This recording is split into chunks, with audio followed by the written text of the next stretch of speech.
Bueno, mis amados, vamos a entrar al estudio de la palabra en el día de hoy. Hoy estaremos en el capítulo 4, ¿verdad?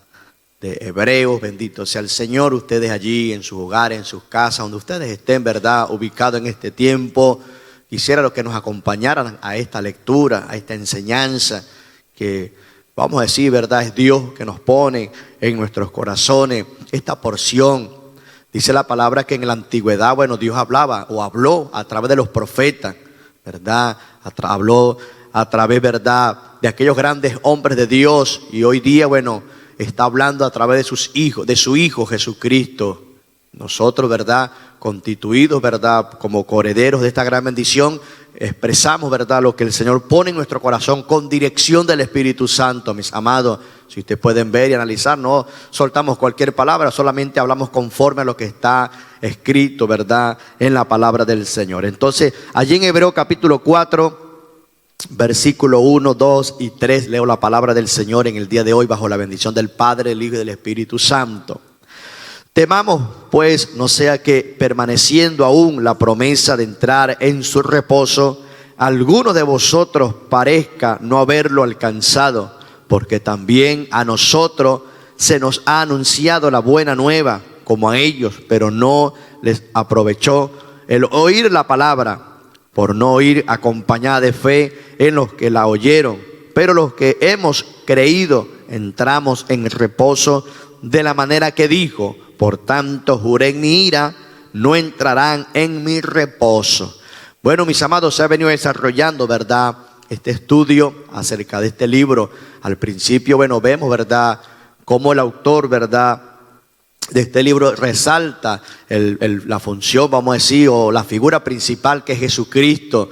Puede ser que algunas personas puedan alterar, ¿verdad?, y decir algunas cosas, ¿verdad?, pero nosotros nos enfocamos en la palabra del Señor. En el día de ayer hablaba, ¿verdad?, de que Jesús es superior a Moisés. Moisés fue un instrumento, fue un vaso de Dios para un momento, para el pueblo de Israel, de libertar esta nación en la cual conocemos, ¿verdad?, allí al principio de la Biblia, de esta maravillosa historia, de un proceso, ¿verdad?, muy especial en sí para el pueblo y para este hombre de Dios, con esa disposición de trabajar en la obra de Dios. Hoy día nosotros, ¿verdad?, por esa obra maravillosa de Jesucristo, participamos de esta gran bendición. Y sabemos que Dios, ¿verdad?, en este tiempo se ha destacado a través de grandes ministerios pastorales, evangelísticos, proféticos, para llevar esta palabra. Y vemos allí, ¿verdad?, el proceso de Israel saliendo de la esclavitud. Dios le prometió, ¿verdad?, un reposo, una tranquilidad. Eso es lo que promete el Señor, traernos paz, gozo, alegría.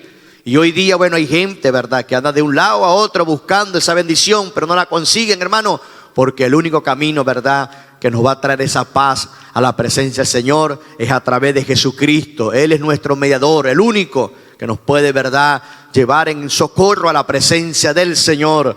Y dice allí el versículo 1: temamos pues no sea que permaneciendo aún la promesa de entrar en su reposo, alguno de vosotros parezca no haberla alcanzado. Mis amados, es tiempo, ¿verdad?, de buscar esa presencia. El pueblo de Israel estaba en el desierto y allí con todo Dios les suplía, les daba alimento, vestuario, les daba protección. Dice la palabra, ¿verdad?, y una de las cosas que me llama la atención es que dice la palabra del Señor de que de día Dios colocaba una columna en medio de ese desierto, en medio de ese calor. Dios colocaba una columna de nube de día, y de noche, hermano, les colocaba una columna de fuego. Dice que su calzado no se desgastaba, su ropa, y tanto así, hermano, que cada día estaba la provisión, les daba el alimento. Y con todo, mis amados, este pueblo duro de corazón, incrédulo, hermano, murmuraban. Y una de las cosas, ¿verdad?, que Dios condena en este tiempo es la murmuración, hermano, la incredulidad. Hay cosas que de pronto usted y yo no hemos alcanzado porque no hemos entrado o no hemos puesto en efecto, ¿verdad?, la fe, ¿verdad?, la fe conforme ya a la palabra del Señor. La Biblia dice en Romanos capítulo 8, verso 17, que la fe viene por el oír la palabra del Señor, mis amados. Es atento, ¿verdad?, a la palabra, eso, para que esa fe aumente, para que de pronto no nos desequilibremos, ¿verdad? y entre ese temor en nosotros, porque hay una promesa, mis amados. El pueblo de Israel tenía esa promesa literal de una tierra que fluye leche y miel. Nosotros en este tiempo hay otra promesa para nosotros, mis amados, el cielo, mis amados. Dios, verdad, dice allí en Juan 14, y voy, prepararé morada para aquellos, verdad, que me reciben, hermano. Si usted le recibe, si usted acepta al Señor en su corazón, pronto, verdad, tendrá esa paz. Puede ser que en este tiempo está en medio de una lucha, batallando allí en conflicto, por problemas, por enfermedades, por dificultades, pero hay una esperanza, mis amados. Hay una paz, verdad, no esa paz que da el mundo, una paz, verdad, que el Señor tiene reservada para aquellos que le buscan. Bendito sea el Señor. Y al final del versículo 1 dice: entrad en su reposo. Alguno de vosotros parezca no haberle alcanzado, mis amados. Algunos que están pataleando allí, hablando del tiempo presente, por su condición, por su dificultad, por no dirigirse, por no caminar, verdad, a la luz de la palabra del Señor. Hermanos, Dios nos ha prometido grandes promesas, Dios nos ha prometido grandes victorias, batallas, cosas en las cuales usted y yo vamos a conquistar, pero si estamos a la luz de la palabra, alcanzaremos. Porque también a nosotros se nos ha anunciado la buena nueva como a ellos, pero no les aprovechó el oír la palabra por no ir acompañada de fe en lo que oyeron, mis amados. Tanto esa promesa para el pueblo de Israel, para nosotros en este tiempo están las promesas, mis amados. Está esa palabra de prosperidad, verdad, que a algunos nos gusta oír, hermano. Cuando hablamos de prosperidad pensamos, verdad, en el dinero, pero no solamente la prosperidad es dinero, bendito sea el Señor. Hay una prosperidad interna en nosotros, esa paz. Allí el apóstol Pablo en Filipenses capítulo 4 verso 7 habla, verdad, de esa paz que pasa sobre todo entendimiento, mis amados. A veces hay algunas personas que alcanzamos todo, hermano, adyacente, exteriormente, pero a veces nuestro interior, verdad, hay dificultades, hay inquietud, hermano, pero lo importante es que usted y yo logremos esa paz interna a través de Jesucristo. Esa paz, verdad, que se desarrolla, que trae armonía, gozo, que nos constituye como coherederos, como hijo de Dios para hacer este trabajo. Bendito sea el Señor. De pronto en este tiempo no estamos literalmente en un desierto, pero hay momentos donde quedamos, verdad, desamparados, literalmente, vamos a decirlo así, para Dios probar nuestros corazones. Es una oportunidad. Oía de una mujer decir, hermano, cuando estés allí solo, como que todo mundo te abandonó, allí en ese momento es cuando el Señor está más cerca de ti, es cuando está allí apegado, anda contigo, está en tu diario vivir. En ese momento allí de angustia, de dolor, de tristeza, cuando estamos claudicando, ¿verdad? Estamos pataleando allí, algunos pensando de abandonar esa gran responsabilidad, esa gran, verdad, bendición que Dios ha puesto en nuestras manos, mis amados. Hoy día Dios ha colocado esta palabra, hoy día Dios ha colocado este evangelio, esta buena nueva para extender su reino, para conquistar tu corazón a través de este gran programa por la misericordia del Señor. Pero los que hemos creído, entramos en el reposo de la manera que dijo: por tanto juré en mi ira, no entrarán en mi reposo, mis amados. Créalo, hermano, eso está allí escrito en la palabra del Señor. Salió un número, verdad, de allí de Egipto, pero ese número no entró a la bendición, ese número entró a la promesa. Usted lo puede leer allí mismo, hermano, cuando tenga tiempo. Indague, hermano, no se deje, verdad, que le metan allí, verdad, aquello que no es.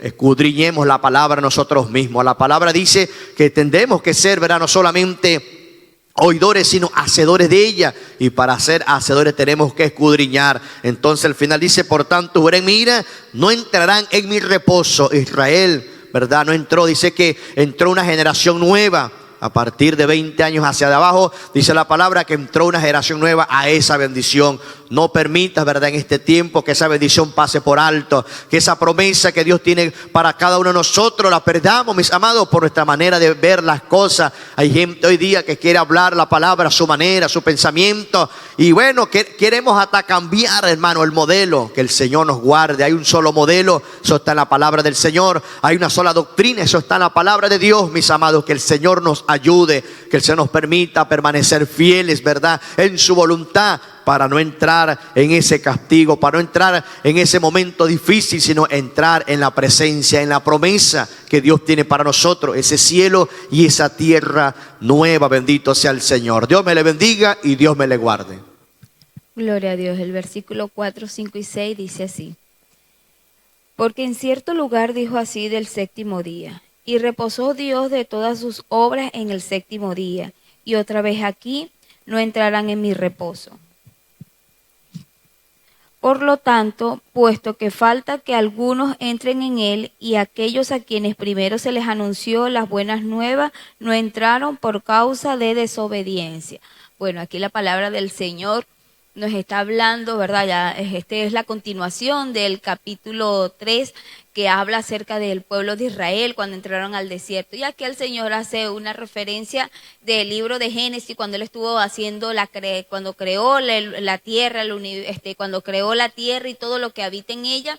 Y dice que cuando él terminó al sexto día, bueno, él reposó en el séptimo día, ¿verdad? Y descansó de toda la obra que él había hecho aquí en la tierra. Y bueno, es como cuando nosotros deseamos el fin de semana, porque son los días que hay para descansar de la obra que uno hace del trabajo, de lo que va de lunes a viernes a realizar trabajo. Otros trabajan de lunes a sábado y desean el día libre que les corresponde en la semana para descansar. Y bueno, así nos dice la Biblia que el Señor descansó en el séptimo día, ¿verdad? De toda la obra que había hecho. Y el versículo aquí anterior nos dice, y otra vez aquí no entrarán en mi reposo. Bueno, aquí este pasaje nos hace alusión cuando el pueblo de Israel, pues Dios los envió, les prometió darles una tierra prometida, una tierra que fluye leche y miel, y enviaron a unos espías, ¿verdad? A unos jóvenes a que me fueran alrededor de la tierra y contaran qué tal estaba para ir a tomar posesión. Cuando regresaron estos jóvenes, dice, bueno, que 10 de ellos vinieron como perturbados, vinieron viendo que se atemorizaron por los hombres que vieron allá, decían que eran de los hijos de Aná, que eran gigantes en la tierra, ¿verdad? Y tuvieron temor de todas esas cosas, pero Caleb y Josué, que estaban entre ellos, no hablaron de esa manera, sino que decían al contrario, Jehová está con nosotros, Dios nos defenderá, si Él ha dicho que nos va a dar esta tierra, Él nos la va a entregar. Y dice, bueno, que estos muchachos, los otros que tenían temor, no hablaron buenas palabras, y pues el pueblo creyó más a estos que estaban temerosos, que se les había olvidado el Dios que les había abierto el mar y los había sacado de Egipto, pues como que se les había olvidado todas esas cosas. Y así suele suceder a veces con nosotros. Dios hace grandes cosas para nuestras vidas, grandes proezas, y luego cuando se presenta otra dificultad en el transcurrir de la vida, empezamos a dudar nuevamente de lo poderoso y de lo grande que es Dios. Entonces que Dios nos puede ayudar a nosotros a no estar en incredulidad, porque una de las cosas que Dios aborrece es la incredulidad, nuestra desobediencia. Y caminar en el Señor es por fe y no es por vista, ¿verdad? Dice en un pasaje de la palabra del Señor que no es por vista, sino que es por fe. Nosotros creemos que hay un Salvador, creemos que nuestro Señor Jesucristo nos llevará a entrar a este reposo eterno que es la vida eterna. Amén. Bueno, este mundo no nos ofrece nada bueno, pero el Señor nos está hablando de que nos va a dar un descanso eterno. Y aquí el 6 dice, por lo tanto, puesto que falta que algunos entren en él, eso se refiere, bueno, aún a nosotros que estamos recibiendo la palabra y, bueno, predicando a aquellos que la reciban para venir a Cristo, dice, y aquellos a quienes primero se les anunció las buenas nuevas no entraron por causa de desobediencia, ¿verdad? Entonces podemos entender que también si nosotros no creemos a la palabra del Señor, bueno, estamos siendo desobedientes como estas primeras personas que se les anunció las buenas nuevas de salvación, y también la podemos asemejar cuando Jesucristo estuvo aquí en la tierra anunciando las buenas nuevas de salvación, diciendo de que Él era el libertador, el del Mesías, de las profecías mesiánicas, y ellos no creyeron, ¿verdad? El hijo de un carpintero, este muchacho que lo vimos crecer, va a decir que es el hijo de Dios, que es el Salvador. Entonces fueron también incrédulos a las palabras que el Señor le anunció, y ahora ese evangelio se extiende para nosotros. Entonces que Dios nos pueda ayudar a creer con fe de que Jesucristo es nuestro Salvador y Él nos va a dar un descanso eterno, ¿verdad? En este mundo no tenemos descanso, pero el Señor nos ofrece un descanso eterno, que es ir a morar en la patria celestial con Él. Entonces que Dios nos pueda ayudar a cada uno de nosotros a permanecer en fe, a permanecer en obediencia, que a pesar que este mundo cada día se pone peor y se pone en contra de los hijos de Dios, nosotros podamos tener esa paz que sobrepasa todo entendimiento, porque servimos al Señor y entendemos que Él nos va a dar un reposo eterno. Que Dios te bendiga y Dios te guarde. Gloria a Dios. La paz de Dios sea con todos. Siguiendo el capítulo 4 dice, vamos en el versículo 7, nos dice así: otra vez determina un día hoy, diciendo, después de tanto tiempo, por medio de David, como dijo, si oyeres hoy su voz, no endurezcáis vuestros corazones. Porque si Josué le hubiese dado el reposo, no hablaría después de otro día. Bueno, vemos que aquí el Señor nos está enseñando por medio de su profeta, de su apóstol, que falta un reposo. Falta un reposo, y ese reposo es el reposo eterno, ¿no? Ese reposo es el que Cristo nos da. Cristo dijo en Mateo 11, 28, venid a mí todos los que están cargados y cansados, que yo os haré descansar. Entonces, Cristo es el reposo. Si el que está separado de Cristo no tiene el reposo, no obtiene ese reposo, ¿no? Por lo tanto, busquemos a Cristo Jesús, que Él es nuestro reposo. Él es el que nos va a hacer descansar cuando Él haya vencido al enemigo. Cuando, como dice, ¿no? Siéntate aquí hasta que ponga a tus enemigos por detrás de tus pies. Entonces, cuando ya haya vencido a Satanás, entonces allí nos recoge y ahí nos da el verdadero reposo, ¿no? El verdadero reposo, a donde no hay cansancio, donde no hay hambre, no hay dolor, no hay enfermedad, no hay nada. Todo es una paz, un amor, la confraternidad, a donde el niño juega con la serpiente y no le hace nada, ¿no? Entonces, ese es el verdadero reposo. Ese reposo es que debemos nosotros, anhelamos nosotros alcanzarlo. Ese reposo no lo perdamos, amados amigos que me están escuchando. Cristo es el reposo, y si nosotros nos apartamos de la presencia de Cristo, entonces ya no tenemos ese reposo, no obtenemos ese reposo. Así que tratemos de alcanzar ese reposo. No nos dejemos engañar por algunas personas que dicen, bueno, pues yo me voy al Padre y no al Hijo. No. Cristo Jesús, después que resucitó, dijo, toda potestad se me ha dado arriba en los cielos y abajo en la tierra. Entonces sí, dijo que toda potestad es a Él. ¿Por qué se le dio toda potestad? Porque Él pagó un precio, lo que ningún ángel la pagó, nadie lo pagó, solamente Él. Por lo tanto, y así como Él pagó, sufrió tanto tormento, así mismo nos dará un día el reposo a nosotros, si es que nosotros le seguimos.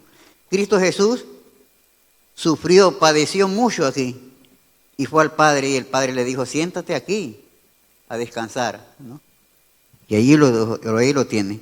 Y entonces también Él dijo, me voy a preparar lugar para ustedes. Él está preparando un lugar para nosotros, ¿no? Entonces no perdamos ese lugar que está preparando, no lo perdamos simplemente por un capricho, porque nos dejamos engañar por otra persona. Si ya Dios nos ha dado el privilegio de encontrar la palabra, alcanzar la palabra, entonces no perdamos la palabra, no nos olvidemos y tratemos de alcanzar ese reposo que aquí nos dice, no entrarán en mi reposo. No entrarán en mi reposo. Es triste, palabra triste es cuando le diga a Él, no entrarán en mi reposo. Y cuando nos digan el día de mañana, apartados de mí, hacedores de maldad.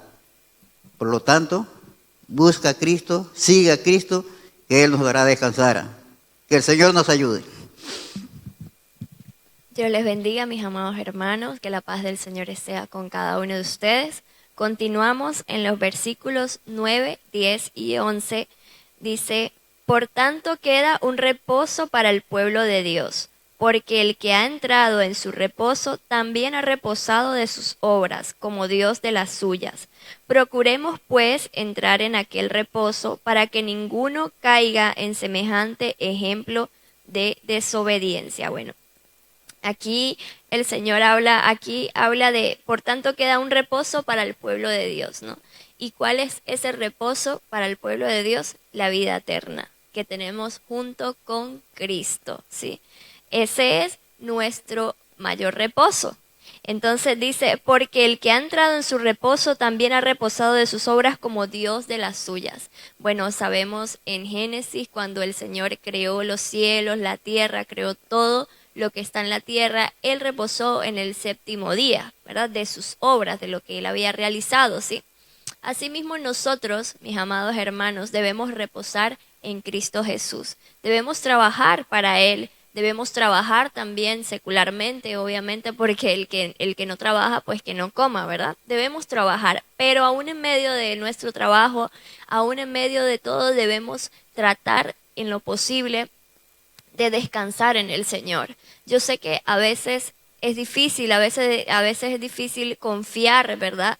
Y más cuando estamos viviendo momentos duros, momentos difíciles, ahí como que nos cuesta mucho descansar en el Señor, pero esa es la idea, mis amados hermanos. Y la única manera de poder descansar en Cristo Jesús es tener confianza en Él. Eso es muy importante, mis amados hermanos. En medio del problema, en medio de la angustia, el Espíritu Santo es el que nos da esa paz, el que nos da esa tranquilidad, que no nos da nada ni nadie. Yo recuerdo que hace unos años, yo pasé por un momento muy difícil. Yo perdí un ser querido muy importante para mí en mi vida en ese momento. Y yo en medio de ese dolor, yo pude experimentar la paz del Señor. Lo pude experimentar de una manera sobrenatural, mis amados hermanos. Sabemos que para nosotros es duro y es difícil perder a un ser querido, ¿verdad? Y en esos momentos uno está desesperado, uno está angustiado, triste, se siente solo, bueno, cantidad de cosas que pasamos en ese momento, ¿verdad? Pero si nosotros realmente aprendemos a confiar en el Señor, aún en medio de ese dolor, aún en medio de ese sufrimiento, podemos experimentar la paz y el reposo del Señor.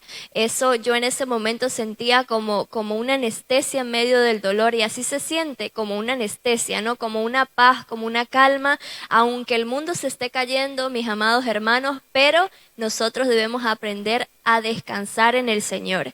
Dice el versículo 11, procuremos pues entrar en aquel reposo para que ninguno caiga en semejante ejemplo de desobediencia. Bueno, aquí estaba hablando del pueblo de Israel, ¿verdad? Cuando salió de Egipto y la incredulidad que había en ellos y su corazón duro, ¿no? Tanto que el Señor se molestó con ellos y juró que no entrarían en su reposo, ¿no? Entonces aquí nos advierte que ninguno caiga en semejante ejemplo de desobediencia, mis amados hermanos. Debemos aprender a confiar en el Señor. Recordemos el ejemplo de Marta y María, ¿verdad? Marta, una mujer afanada, y el mismo Señor lo dijo: Marta, afanada y turbada estás con muchas cosas, mientras que María escogió la mejor parte, la cual no le será quitada. Marta en ese momento, ella estaba desesperada, limpiando, haciendo todo para que el Señor lo viera bonito, mientras que María se sentó a los pies de Cristo a escucharlo. Y Marta le reclamó al Señor y le dijo: Señor, pero mira a María ahí sentada y no me ayuda. Y el Señor le dijo: Marta, Marta, afanada y turbada estás con muchas cosas. Y así estamos nosotros muchas veces, mis amados hermanos. En el trabajo, tal vez trabajamos muchas horas y realmente no descansamos bien físicamente, ¿verdad? Estamos trabajando tal vez también en la obra del Señor arduamente, pero ¿y nuestro corazón dónde está? O sea, nuestro verdadero descanso, nuestra verdadera confianza, ¿dónde está? Así que, mis amados hermanos, hoy les invito a que nuestra confianza siempre, siempre esté en Cristo Jesús, y que tengamos un corazón sensible a su voz, sensible a su llamado, sensible a su presencia, porque recordemos que un corazón duro al Señor no lo oye. Un corazón duro es muy fuerte y es terrible, porque la incredulidad es duro, es muy fuerte, y el Señor no lo acepta. El Señor quiere que tengamos un corazón dispuesto a agradarle, dispuesto a servirle, y que podamos descansar aún en medio de las pruebas, aún en medio de las circunstancias, aún en medio de las situaciones difíciles. Debemos tener descanso en el Señor. Y aunque pasemos por momentos duros, ¿verdad? Aunque estemos viviendo momentos difíciles, sabemos que tenemos un verdadero descanso en el Señor. Tendremos una vida eterna junto con Cristo. Que el Señor les bendiga y que el Señor les guarde. Dios me les bendiga, amados hermanos, la paz de Dios sea sobre cada uno de ustedes en el nombre de Jesús. Versículos 12 y 13 dice así en el nombre del Señor.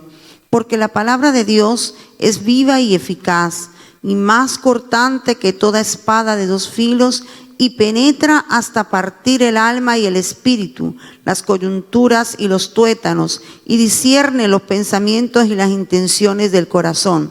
Y no hay cosa creada que no sea manifiesta en su presencia.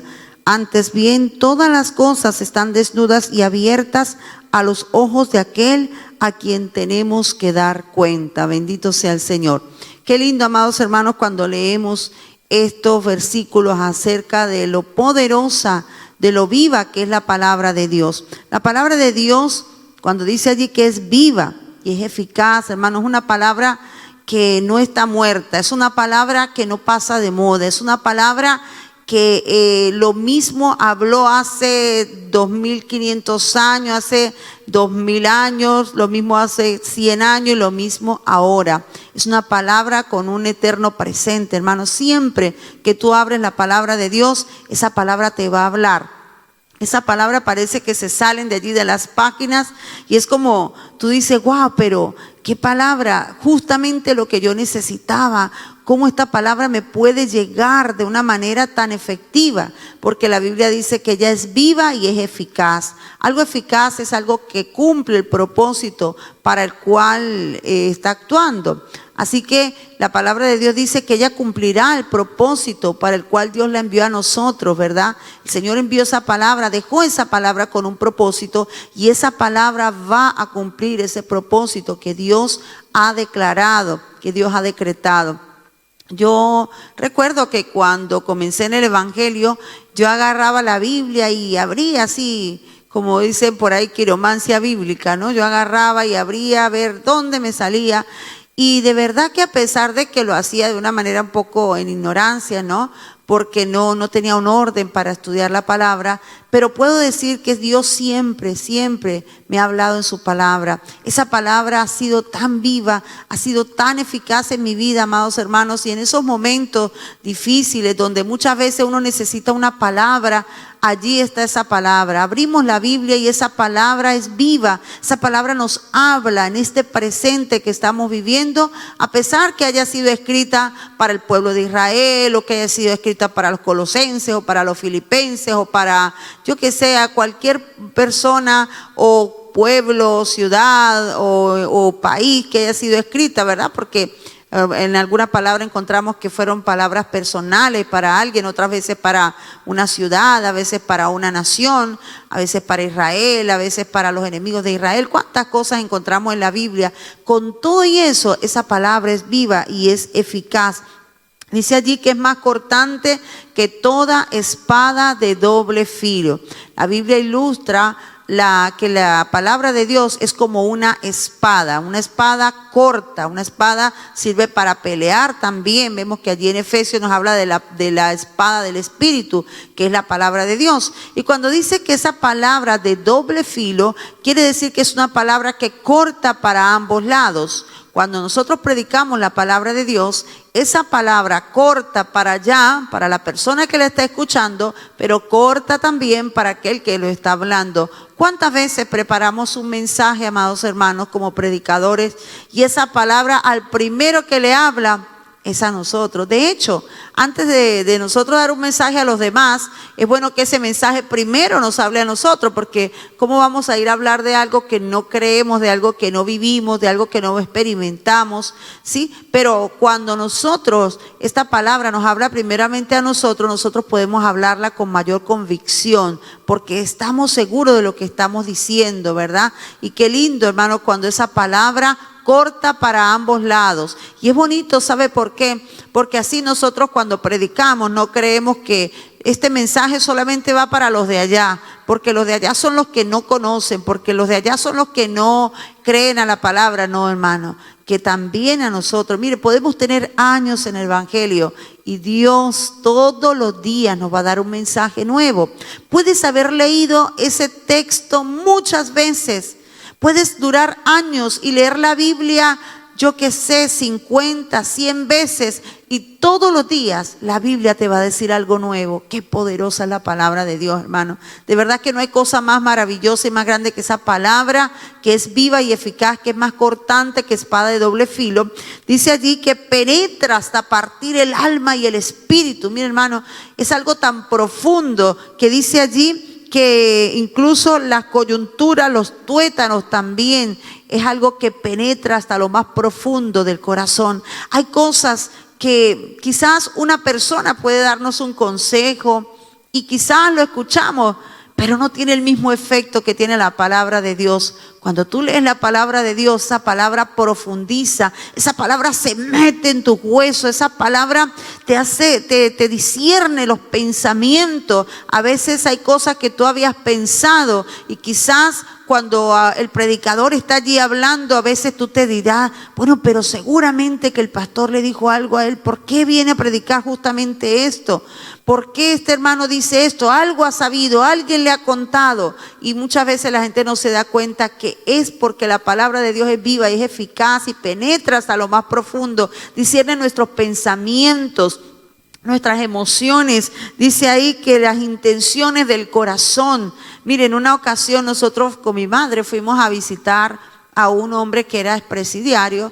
Y bueno, alguien nos dijo que lo visitásemos, que le llevásemos la palabra. Era vecino. Y mi madre y yo fuimos a llevarle la palabra.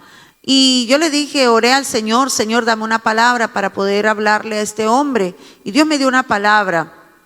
Me parece que en Efesios, creo que hablaba de la nueva vida en Cristo.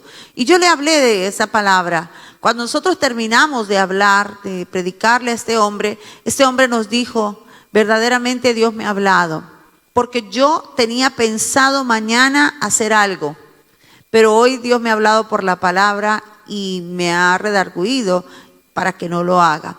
Y wow, yo me gocé en el Señor, hermano, porque es así. ¿Cuántas veces una persona va a hacer algo y la palabra de Dios lo frena? ¿Cuántas veces la persona ha pensado en hacer cualquier cosa y lee la palabra y la palabra de Dios le habla? Hermano, la palabra de Dios es tan viva que muchas veces he tenido en mi experiencia personal, he tenido que tomar alguna decisión y siempre le digo al Señor, Señor, háblame por tu palabra, necesito una palabra, hermano, y esa palabra viene, porque Él dice, pedid y se os dará, buscad y hallaréis, clama a mí y yo te responderé, dice el Señor, y te enseñaré cosas grandes y ocultas que tú no conoces. Y Dios me ha dado la palabra efectiva, la palabra que necesito en ese momento, hermano. De verdad que puedo dar testimonio en muchas ocasiones como Dios me ha hablado de una manera tan directa, hermanos, que verdaderamente podemos decir que esta palabra es viva, es eficaz, que esta palabra cumple su efecto, que esta palabra es poderosa,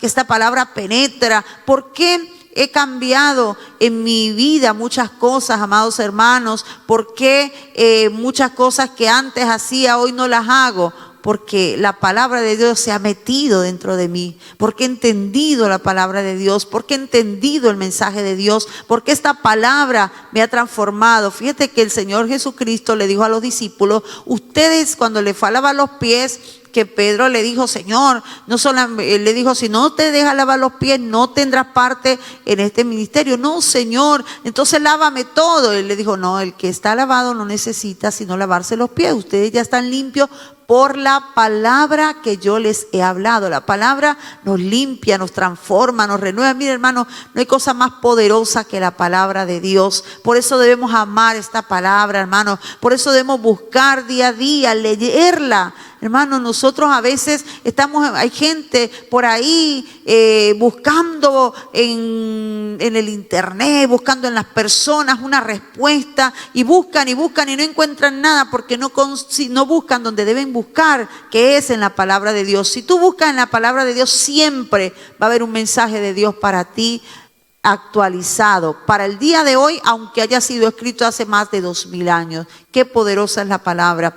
Y dice que no hay cosa creada, el verso 13, que no sea manifiesta en su presencia. Antes bien, todas las cosas están desnudas y abiertas a los ojos de aquel a quien tenemos que dar cuenta, hermano. Debemos tener claro que todas las cosas están manifiestas delante de Él. Delante de Dios no se oculta nada, hermano, ni nuestros pensamientos, ni nuestras acciones. Quizás podamos escondernos del hombre, pero de Dios nunca podremos escondernos, porque todas las cosas están desnudas delante de Él. Fíjate, cuando Adán y Eva pecaron, ellos se escondieron. Y Dios comenzó a llamar a Adán: Adán, Adán, ¿dónde estás, Adán? Adán se había escondido y él le dice: ¿dónde está? Y él dice: me escondí porque tuve miedo, porque estaba desnudo. ¿Y quién te enseñó que estaba desnudo? Entonces fíjate que Adán pensó que podía esconderse de Dios, pero ¿cómo escondernos de Dios? ¿Cómo escondernos de aquel que todo lo ve, amado hermano, que penetra, que entra, que conoce hasta los más íntimos pensamientos? Quizás tú puedes engañar a una persona, puedes demostrarle lo que no es, puedes demostrarle amistad y por dentro tienes envidia, tienes celo, tienes rabia y puedes disimularlo. Pero ante Dios no, mi hermano. Dios conoce todas las cosas. Por eso es tan importante que andemos en rectitud. Por eso es tan importante que andemos en obediencia, hermano. Donde me ven y donde no me ven. Porque donde el ojo del hombre no me ve, está el ojo de Dios. Y Él siempre me está viendo. Y ante Él un día yo voy a tener que dar cuenta por mis acciones, por las obras. Pero también dice la Biblia que Él va a juzgar aún las intenciones del corazón. Muchas veces hay intenciones, hermano, cosas que quizás no llegamos a hacer, pero que Dios sabe que las teníamos allí en nuestro corazón. Aún eso Dios lo va a juzgar. Por eso es importante que seamos íntegros delante de Dios, hermano. No importa, no vivamos de apariencia, no vivamos tratando de engañar, ni tratando de formar una imagen delante de las personas. Hoy en día a través de las redes sociales, hermano, las personas ponen una cara bonita, le ponen filtros a las fotos y todo. Y podemos engañar a la gente y hacerle creer que somos más bonitos de lo que somos realmente.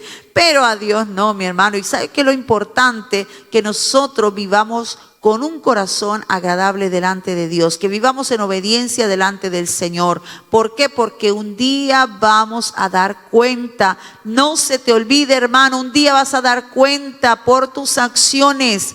Aunque la gente aquí en la tierra quizás hayas hecho algo malo y nadie se dio cuenta, pero un día vas a dar cuenta delante de Dios. Que Dios nos ayude, amados hermanos, y recuerda que la palabra de Dios es viva, hermano. Agarra esa palabra, léela todos los días, escudriñala, métete esa palabra, hermano, que se te meta en los huesos, que esa palabra transforme tu corazón, tu vida y haga de ti un hijo que verdaderamente agrade al Señor. Que Dios te bendiga y que Dios te guarde. Que Dios les bendiga, la paz del Señor Jesucristo sea con todos ustedes. Bueno, la hermana Sandra habló del Photoshop. Oye, debería haber un Photoshop para nosotros los que tenemos este programa, pero bueno, la edad no respeta. La edad va consumiendo nuestras vidas poco a poco. Qué lindo era cuando éramos jóvenes, pero pasó la juventud, llegamos a la madurez, pasó la madurez, llegamos a la vejez. Y ya lo que nos queda es esperar el tiempo que el Señor ha predispuesto para nosotros. Así que, en el nombre del Señor, cuidemos.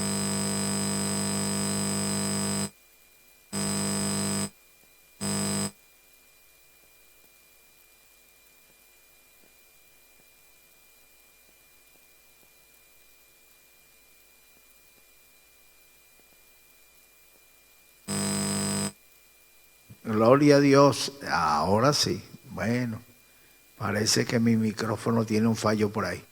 Bueno, cuidémonos de las apariencias. Fue a ungir a Samuel por orden del Señor al futuro rey de Israel. Fue a la casa de Isaí. Isaí sacó a sus 7 hijos mayores. Y cuando vio Samuel al mayor, dijo: he aquí el ungido de Jehová, alto, esbelto, elegante, buena apariencia, cabellos castaños, musculoso, tabletas de chocolate en la barriga. Pero cuando se acerca con el cuerno de aceite, Dios le dice: detente, tú ves lo de fuera, yo veo lo de adentro. Dios no mira las apariencias del hombre. Pasó a los 7 y ninguno se lo aprobó Dios. Preguntó al padre, a Isaí, ¿falta alguno de tus hijos? Le respondió Isaí, sí, está el que cuida las ovejas, pero eso es nada, podemos comenzar. Dijo Samuel, no comenzaré hasta que no traigas a ese hijo que falta. Cuando llegó el muchacho, venía de pastorear las ovejas, todo desgreñado, todo desaliñado. Inmediatamente Dios le dijo, he aquí, tienes delante de ti al ungido de Jehová. Mis amados hermanos, Samuel derramó el cuerno de aceite sobre David y le dijo, ¿no te ha ungido Dios por rey sobre su pueblo Israel? Dios mira lo de adentro.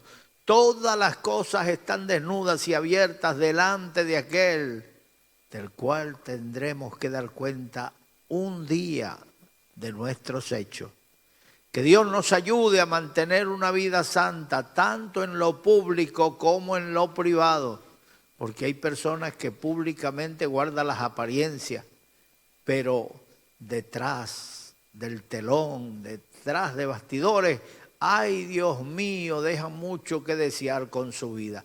¿Qué le dirá el Señor a aquellas personas? En aquel día el Señor les dirá, no os conozco, apartaos de mí, hacedores de maldad. Así que procura vivir una vida que agrade al Señor.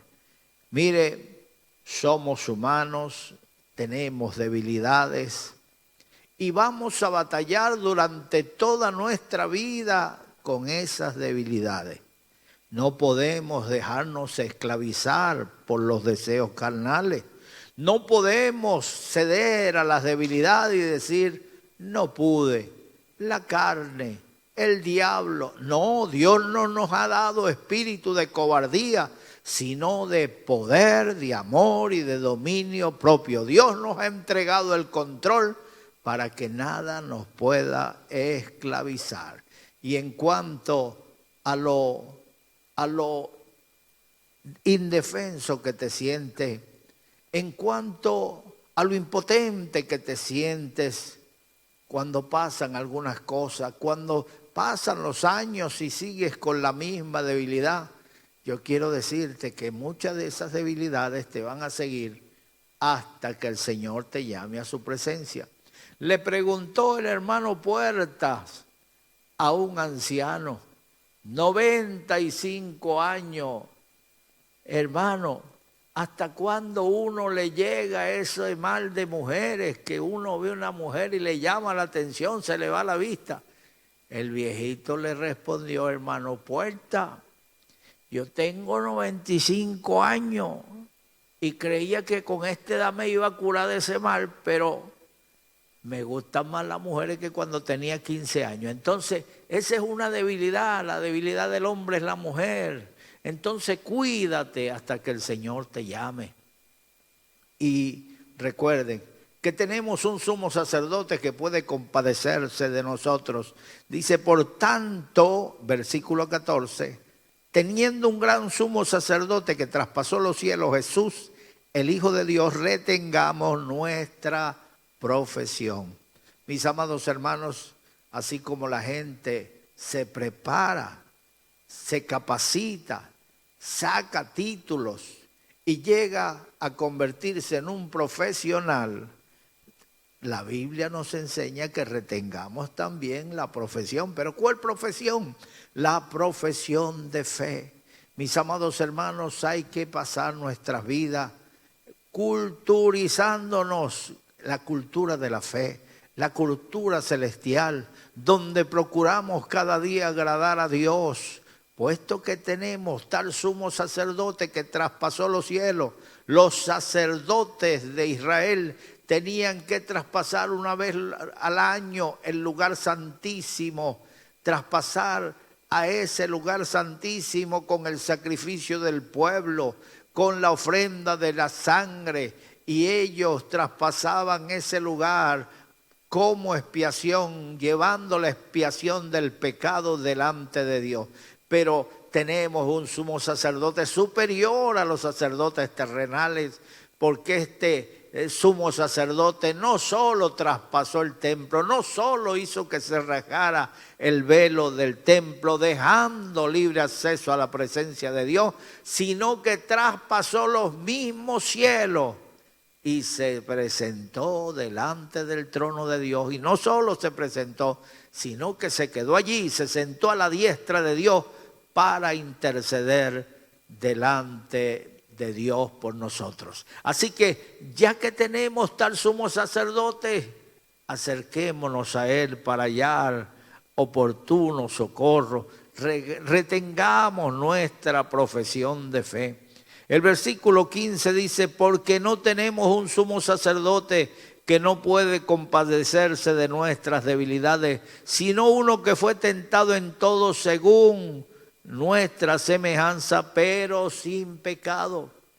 Oiga bien, cuando un juez se sienta ya en el tribunal y juzga a las personas y les condena, quizás ese juez nunca ha tenido delito, por supuesto que no, porque si tiene antecedentes no llegaría a ese cargo, no llegaría a juzgar a los demás, porque la Biblia dice, tú que juzgas, no te juzgas a ti mismo, tú que dices que no se ha de robar, roba, tú que dices que no se ha de mentir, mientes, tú que dices que no se ha de estafar, haces lo mismo.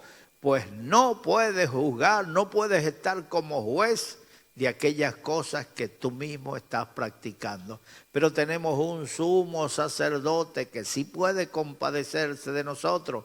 Los jueces, seguramente ellos nunca han sido delincuentes, nunca han sido drogadictos, ellos nunca han cometido un delito y están allí para juzgar esas cosas. Pero no, ellos no comprenden la situación por la que puede pasar una persona que día a día se ve sometido a sus debilidades y cae y es seducido y es arrastrado hacia el pecado. Pero el Señor sí puede compadecerse de nosotros mismos porque participó de nuestra naturaleza, de nuestras debilidades. Por eso comprende nuestra situación. Cuando alguien pasa, un familiar, le pasa un accidente y termina en el hospital, la gente le suele decir, comprendo tu situación, lo siento. En realidad no sienten nada porque ellos no han experimentado eso. Pero Cristo sí fue tentado en todo, pasó por todas las experiencias que tú has podido pasar hasta el día de hoy, pero sin pecado, no cometió pecado. Así que en este día acerquémonos al Señor. Tenemos un sumo sacerdote que fue semejante a nosotros en todo, pero sin pecado. Acerquémonos pues confiadamente al trono de la gracia para alcanzar misericordia y hallar gracia para el oportuno socorro. Acerquémonos pues, ya que tenemos un sumo sacerdote que sí puede comprendernos, que comprende nuestra situación, nuestras debilidades, nuestras caídas, acerquémonos a Él. Él es grande en misericordia, tardo para la ira y amplio en perdonar. Lo crucificaron en medio de dos delincuentes, dos malhechores. Uno se burlaba y le decía, si eres hijo de Dios, bájate de esa cruz y bájanos a nosotros. ¿Y qué hijo de Dios? Y el otro, el de la derecha, le dijo, ni siquiera tú temes a Dios estando a la puerta de la misma muerte. Este hombre ningún delito ha cometido, pero nosotros estamos por nuestra fechoría. Y mirando al Señor le dijo, Señor, acuérdate de mí cuando estés en tu reino. En ese mismo momento el Señor le dijo, de cierto te digo que esta misma tarde estarás conmigo en el paraíso. Alcanzó misericordia, el Señor no le recriminó todos los males que había hecho hasta ese día, recibió perdón y oportuno socorro. Amigo, no importa los males que hayas hecho hasta este día, no importa los pecados que has cometido, no estás desechado, La paga del pecado es muerte, mas el regalo de Dios es vida eterna en Cristo Jesús. Si vienes al Señor, tus pecados serán perdonados. No hay pecado horrendo que Dios no pueda perdonar. Él pagó el precio. Alguien tenía que pagar la culpa. ¿Cómo es posible que una persona que cometa un delito de asesinato no pague por ella? Pero bueno, no lo pagas tú, pero lo pagó Jesucristo. Cristo pagó el precio de tu castigo. Él pagó la fianza, pagó el delito para que tú seas redimido, seas salvo. Así que acerquémonos pues al trono de la gracia para hallar oportuno socorro. Jesucristo dijo, todo lo que el Padre me da, vendrá a mí, y el que a mí viene, yo no lo echo fuera. Así que hoy que estás escuchando la palabra, el Señor está tocando a las puertas de tu corazón. Él dice, aquí yo estoy a la puerta y llamo. Si alguno oye mi voz y abre, entraré a él. Cenaré con él y él cenará conmigo. Un banquete en el alma, alegría, paz, gozo, felicidad. Cristo es la esperanza de vida. Cristo es el Redentor del mundo. Así que acércate al Señor en este día. Allí donde estás, pon la mano derecha en tu corazón. Acércate al Señor, cierra tus ojos, repite conmigo estas palabras. Dios mío, en este momento, vengo delante de ti, para pedirte perdón, por mis pecados, perdona mis pecados, Señor, borra mis pecados con tu sangre, escribe mi nombre, en el libro de la vida, cambia mi vida, Señor, quiero vivir para ti, desde hoy en adelante, Gracias, Dios mío. En el nombre de Jesús. Amén. Amén. En Hechos capítulo 16, versículo 5, nos dice la Biblia que Pablo pasaba confirmando las iglesias donde habían predicado y se habían levantado congregaciones. Ellos volvían confirmando las iglesias. ¿Qué significa confirmar las iglesias? Demostrarles con el poder del Espíritu Santo que lo que les hemos enseñado es la verdad, que el Evangelio funciona, que no solamente Jesucristo salva, sino que sana y hace milagros, y que Jesucristo es el mismo ayer, hoy y por todos los siglos.